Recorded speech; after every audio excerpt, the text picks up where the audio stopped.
Hello, everyone. This is Dom Renna, and the NYR Zone podcast starts right now.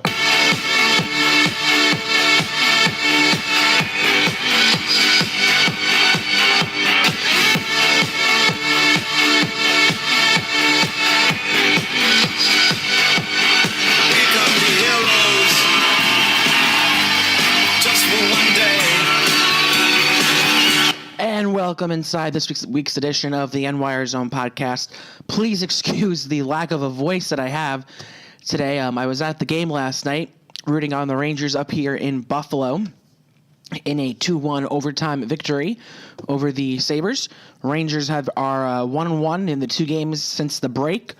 They lost to the Columbus Blue Jackets 6-4 in the game after the All Star break, and they won last night, as I mentioned, 2-1 over the Buffalo Sabres. But before we get into the games that the Rangers played, there's some things to talk. We have some other things to talk about. Look at All Star Weekend, see how that went down, what we liked, what we didn't like. So let's start off with the celebrity game. The celebrity game was very fun to watch. I enjoyed watching that throughout. I was unable to watch the whole game, but I watched the first half of the game, and it was a very fun game. Got to see a couple of penalty shots from Justin Bieber. He did not score on those. I think the highlight of the game had to be the Chris Pronger hit on Bieber. And it's weird saying Justin Bieber on a hockey podcast, but he did play hockey over the weekend. I don't remember who won. I don't know who won. Excuse me on that one. But the game was good. The game was fun to watch. And we came off to a good start as to what we were going to, hopefully what we thought we were going to see going into that night with the skills competition. And I'll read you my grades for the skills competition. I posted on a blog post on the webpage, nyrzonblog.wordpress.com. Starting off with the music, that was a major failure. Snoop Dogg, come on. NHL could have done so much better than that. Now I wrote in the post that I didn't know what ties he had to the hockey community. Well, apparently he's a big Ducks fan. So you can make what you want out of that. The music wasn't that great.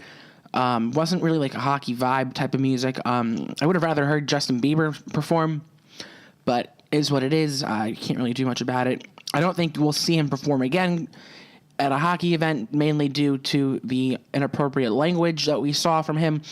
There was a big uproar on social media about that. Big family thing. So let's get into the competition itself. The first competition was the Gatorade Skills Challenge Relay. We don't know what this is. Puck control, passing, one-timers, goalie goal, stick handling.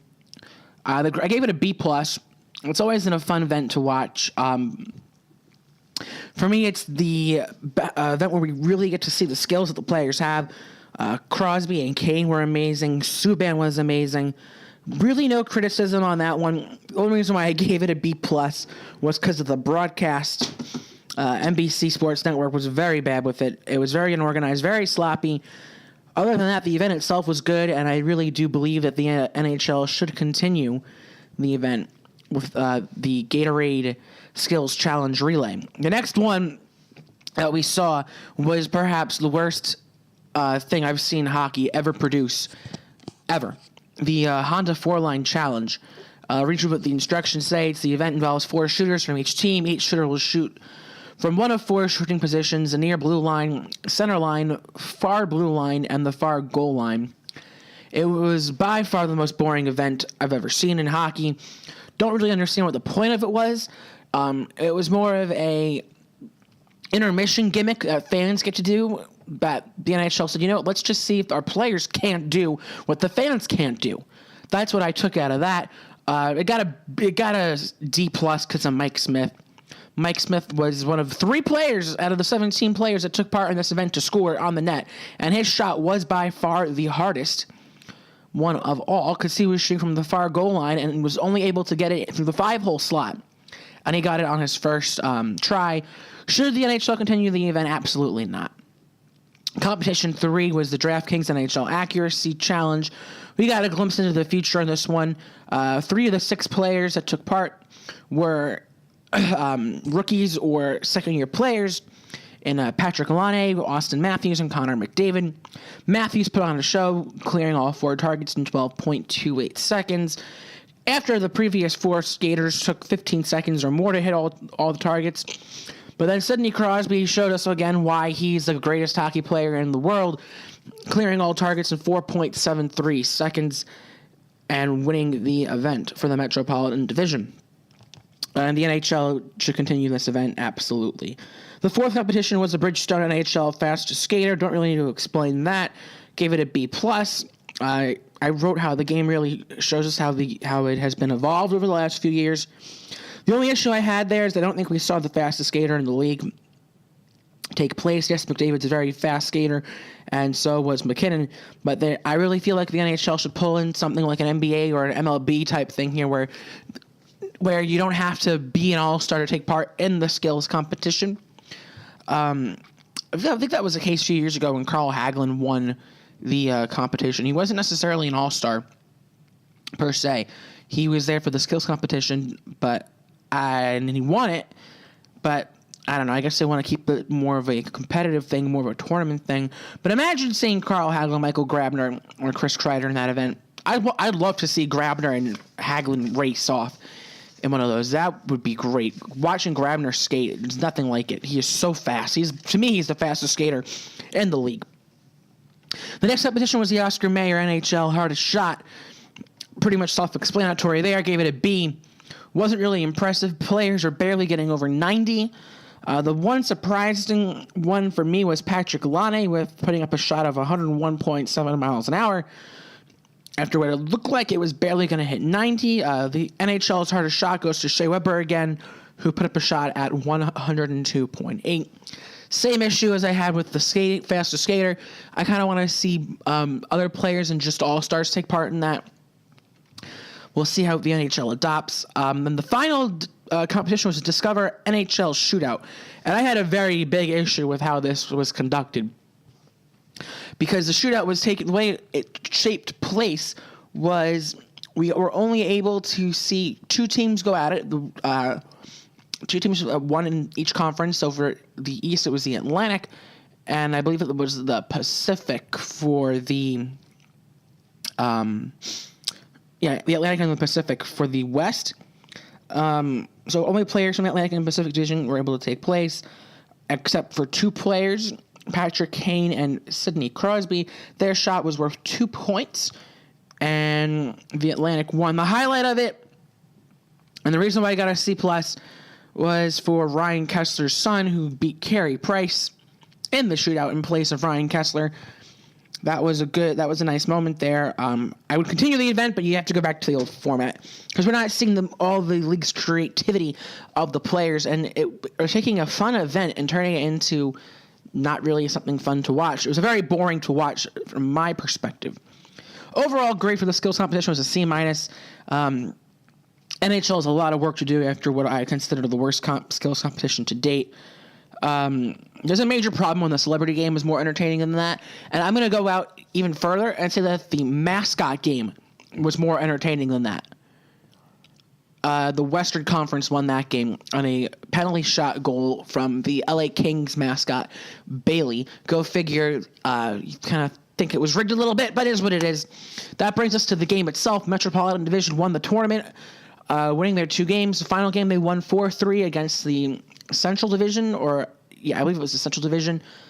Ryan McDonough made his mark on it, made a big save. Yes, that's right. He made a big save down the line. It was 4-3 the score, and the Pacific Division was getting close to winning it, but McDonough's skate got in the way of it, keeping the puck out of the net, and the Metro won the game 4-3.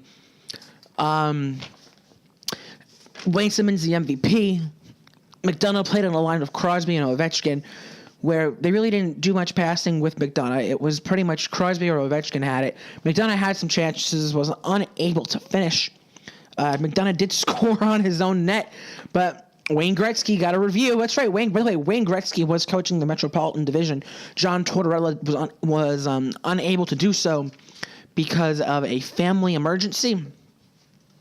So Wayne Gretzky, the great one, was coaching once again for the first time since he coached since Arizona, when that pretty much failed. Speaking of coaching, we have some coaching news in the NHL and with the New York Rangers. No, folks, Alain Vigneault is not fired, as I'm sure you have known. He has been extended for 2 years. Contract extension through the 2019-2020 season with a $2 million raise. The head coach will be making $4 million instead of $2 million. And well-deserved for Alain Vigneault. He's really helped change the Rangers' mentality from just being a shot-blocking defensive team to more of an offensive team. He pretty much, what I wrote in the my post about him is that he instilled in his players' minds that it was okay to go on the attack.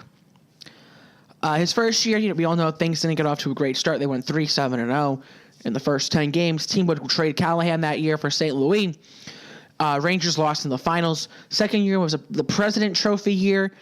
Lost in Game 7 to the Lightning in the Eastern Conference Finals. And last year, they lost in the first round. And this year, they're off to another good run. You like how he's developed guys like Hayes, Miller, Kreider, Shea. Now you can even throw McDonough in there. But at the end of the day, AV will be judged on if he wins a Stanley Cup or not. Like any coach and player, he's going to be judged if he does something no coach has been able to do in 23 years, winning the Stanley Cup. But until then, and yes, we're going to judge some of the moves he makes because it's just what this world of the media does. I'm a part of it. You're a part of it. Anyone who's on social media is a part of it. We're going to, I wouldn't say attack per se, but we're going to judge some of the moves that a coach makes. And I know people don't like the idea of Clendening sitting on the bench over Klein and Girardi. I'm starting to get on that bandwagon a little bit. I think Klein should be the one sitting now after what I saw from him last night, but we'll get into that in a little bit. But until then, we just enjoy one of the greatest coaches in Rangers history. And, I mean, you really don't – people who hate AV will crucify me for saying that. But if you look at the numbers, he really is one of the greatest coaches in Rangers franchise history. So that was the news that broke before the Rangers got back into action on Tuesday against the Columbus Blue Jackets. They were coming off a 2-0 loss against the Philadelphia Flyers heading into the break. And they got a power play at 11 seconds in. But they were facing a backup goalie. Sergei Bobrovsky got the night off. Jonas Korpisalo was in. And Korpisalo made some great saves in the period, pushing the Rangers scoreless streak to 4 periods at the time.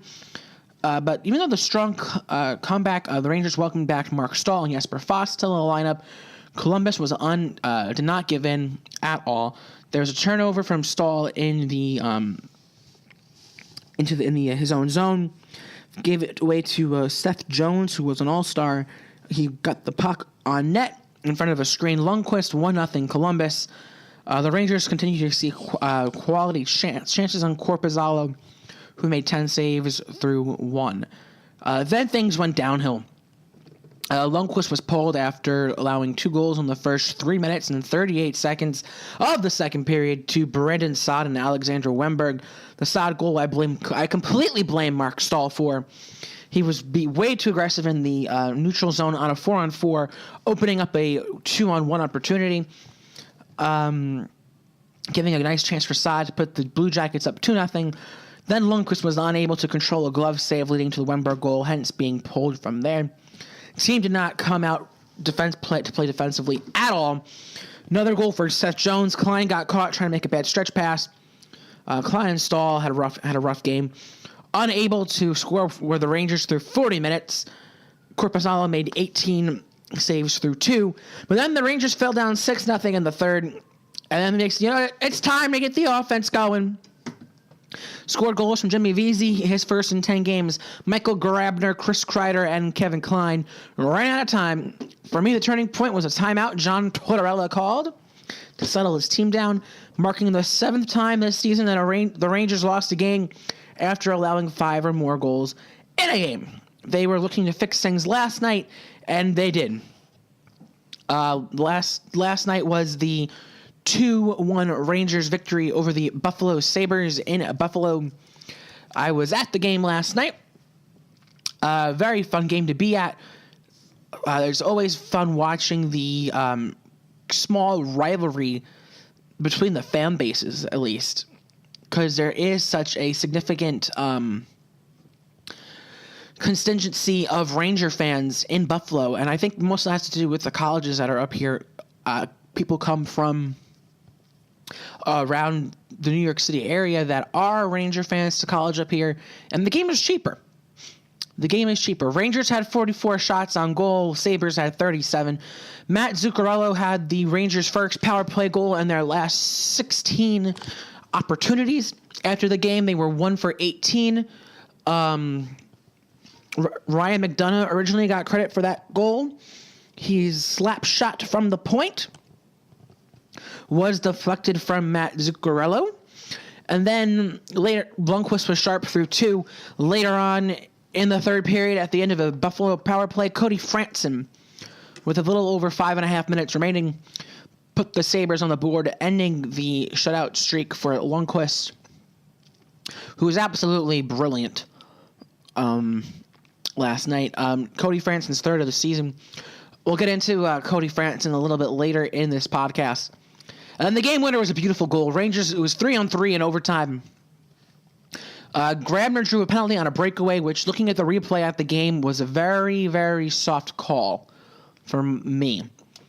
I did not, if I was a Sabre fan, didn't like that call at all.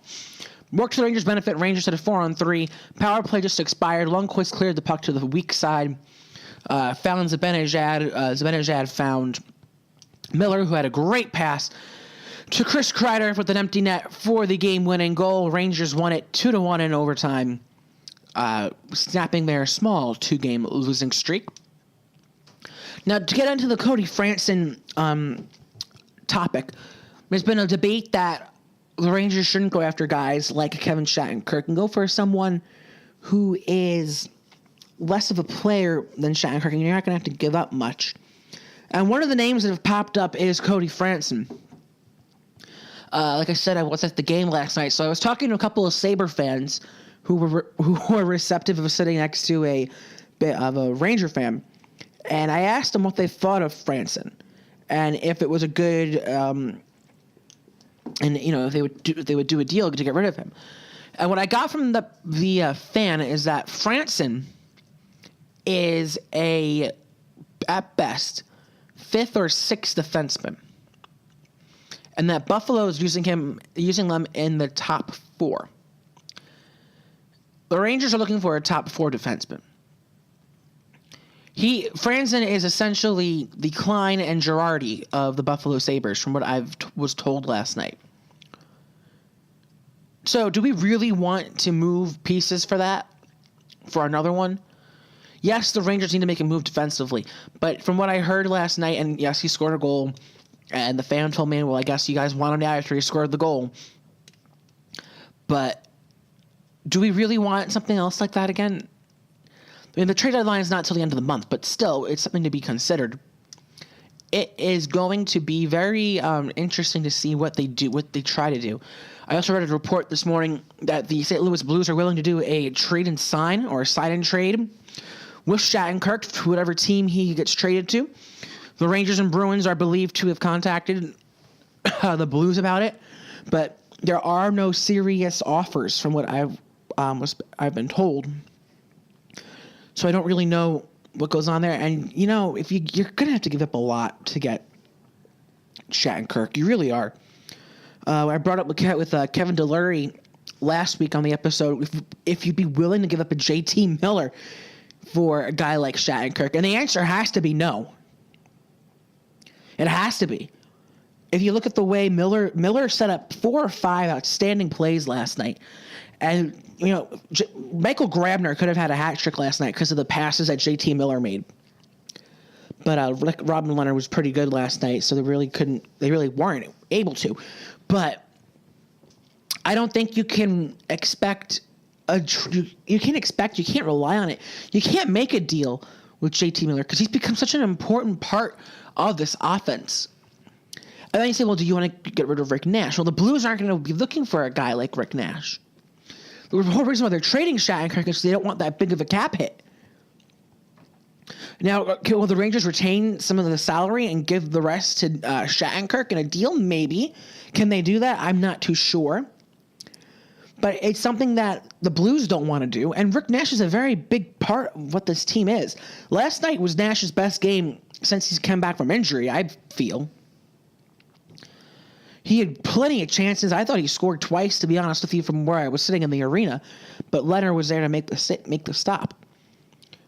So I don't think you can really consider trading Nash. But like I said, you have to give to get in this league. We said that's what we were saying when they traded Brassard for Zibanejad, and I think the Rangers are pretty happy with that deal. You got a young player in Zibanejad for an aging player in Brassard, and Zibanejad still hasn't hit his peak yet. So I think you have to be happy with the type of player they got for him. But I don't think it's fair to give up a Miller who's still coming into his own. Don't forget, this is only his third or fourth year in the league. You're not trading Chris Kreider. He's become such a big part of this team. He has 20 goals for the third straight season. I read someone say that they'd be willing to trade Stepan for Shattenkirk. I don't get what everyone's big beef about trading Stepan is either, to be honest with you. I really don't. Because Stepan is also a big part of this team. His leadership, to me, he should have been named the captain a few years ago, but I'm not getting into that because I don't know what kind of leader McDonough is behind closed doors. Stepan can do a little bit of everything. He can pass. He can shoot. He can play defense. He plays a very solid three-way game. And his leadership is something that is hard to replace. Now, some might say, well, you have to get rid of him because of his cap hit. He's still 26. He's still relatively young in this league. And he has an amazing resume in the playoffs. He has a great playoff experience. And that's hard to come by. So he's like I said, he's still 26, and that's big on this roster. There's only a select few players over the age of 30 on this roster. Now, let's say they make a trade for Shattenkirk, and you give up a Stepan or a Miller. You have to sign Shattenkirk to a 7-year deal, probably, with at least $7 million going to Shattenkirk. He's going to fill a spot out, yes. But you're losing so much with a guy like Stepan or Miller or Nash. Everyone is ready to get rid of Rick Nash because of poor play in the playoffs. But last night he made some great back checks, and that's stuff that gets unnoticed. Yes, he's paid to score goals. Yes, he's paid to produce in the playoffs. And yes, he doesn't produce in the playoffs. But then if you look at his numbers in the playoffs, his numbers have increased every single year. So that's why you really are a little shaky. I'd rather wait until the offseason and sign Shattenkirk. Because what if you do trade for Shattenkirk and then you sign him? Then you have to protect him in the draft. Because I'm telling you, if Kevin Shattenkirk is a signed player and in the expansion draft, he's getting picked up. So if you sign him, you need to decide, okay, who are we buying out? Are we buying out Girardi? Are we buying out Stahl? Are we buying out Klein? You're not buying out Lundqvist. I saw someone write that the other day. Not happening, folks. So who are you buying out? It's got to be either Girardi, Stahl, or Klein. Well, and even that, Klein, you're exposing in the draft. So then it's got because you have no choice to protect Mark Stahl and Dan Girardi. And you're not exposing Ryan McDonough. No way. Definitely not. So that's stuff that the Rangers are going to have to think about come the trade deadline. This year's trade deadline is going to be is a very big deadline. I am perfectly fine if they don't make a big deal for a guy like Shattenkirk. Make a trade for a rental player who's not the same quality type of player. Get a right-handed shot from the blue line who will play some steady minutes, because that's what this team really needs. And then, in the offseason, because I'm pretty sure Shattenkirk's going to be a free agent. In the offseason, then you sign Shattenkirk. Then you sign him, And then you get the best of both worlds. You don't lose Shattenkirk, you don't lose Miller, you don't lose Hayes, you don't lose Stepan, you don't lose Nash. And you don't have to give up a lot. I'm sure there's a team out there that will take an Oscar Lindbergh for a 5th or 6th defenseman. I'm sure of it. So we just kind of jumped ahead of ourselves a little bit, looking at the trade deadline, going off on a little bit of a tangent there. Not much we can really get into yet because we haven't really heard too many rumors of who's who. I expect to hear shortly in the next few weeks which teams are sending which scouts to which games and whatnot. So we'll see how that progresses throughout. That will do it for this week's edition of the NYR Zone podcast. Thank you, as always, for listening. You guys are the best. Enjoy the week. The Rangers don't play again until Super Bowl Sunday. Yes, I don't know how that happened, but the Rangers' next game is on 2 o'clock on Sunday afternoon, right before the big game. They will be facing the the Calgary Flames. I thought they were playing Ottawa for a minute. That's my bad. And then they'll be right back in action on the 7th against the Ducks. Busy week next week. All home games. That's a big thing to look at, too. 4 home games next week. And the Rangers at home this year have not been as good as they've been on the road. So something to take into consideration there.